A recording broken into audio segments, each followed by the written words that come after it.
Bugun sizlarga vazn tashlashda nimaga ko'pchilik qiynalishini oddiy tilda tushuntirib beraman. Farqi yo'q, siz sport bilan shug'ullanadigan aktiv inson bo'ling yoki kun bo'yi o'tirib ishlaydigan odam bo'ling, miya har birimizda bir xil ishlaydi. Masalan, siz 5 kilogramm ozdingiz deylik, shunda miya ichida xavf tugmasi bosiladi. Ey, nima bo'lyapti? Bu odam vazn yo'qotyapti. Demak, omon qolish ehtimoli kamaymoqda degan signal yuboradi. Xuddi siz yaqin insoningiz, do'stingizni yo'qotib qo'yishdan qo'rqqandek, miya ham o'ziga tanish bo'lgan vazndan ayrilishni xohlamaydi.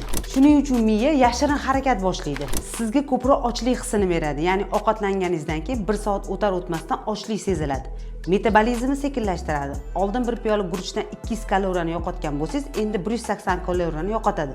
Bu vazn yo'qotishda jiddiy ta'sir qiladi. Shuning uchun vazn yo'qotishda faqat ovqatni kamaytirish emas, balki miyani ham tushunish, uni bosqichma-bosqich moslashish muhim.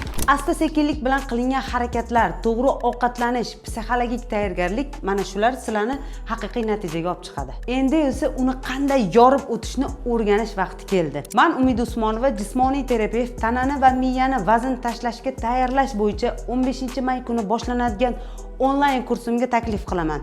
Kurs haqida batafsil ma'lumot profilim shapkasidagi silka orqali olishingiz mumkin.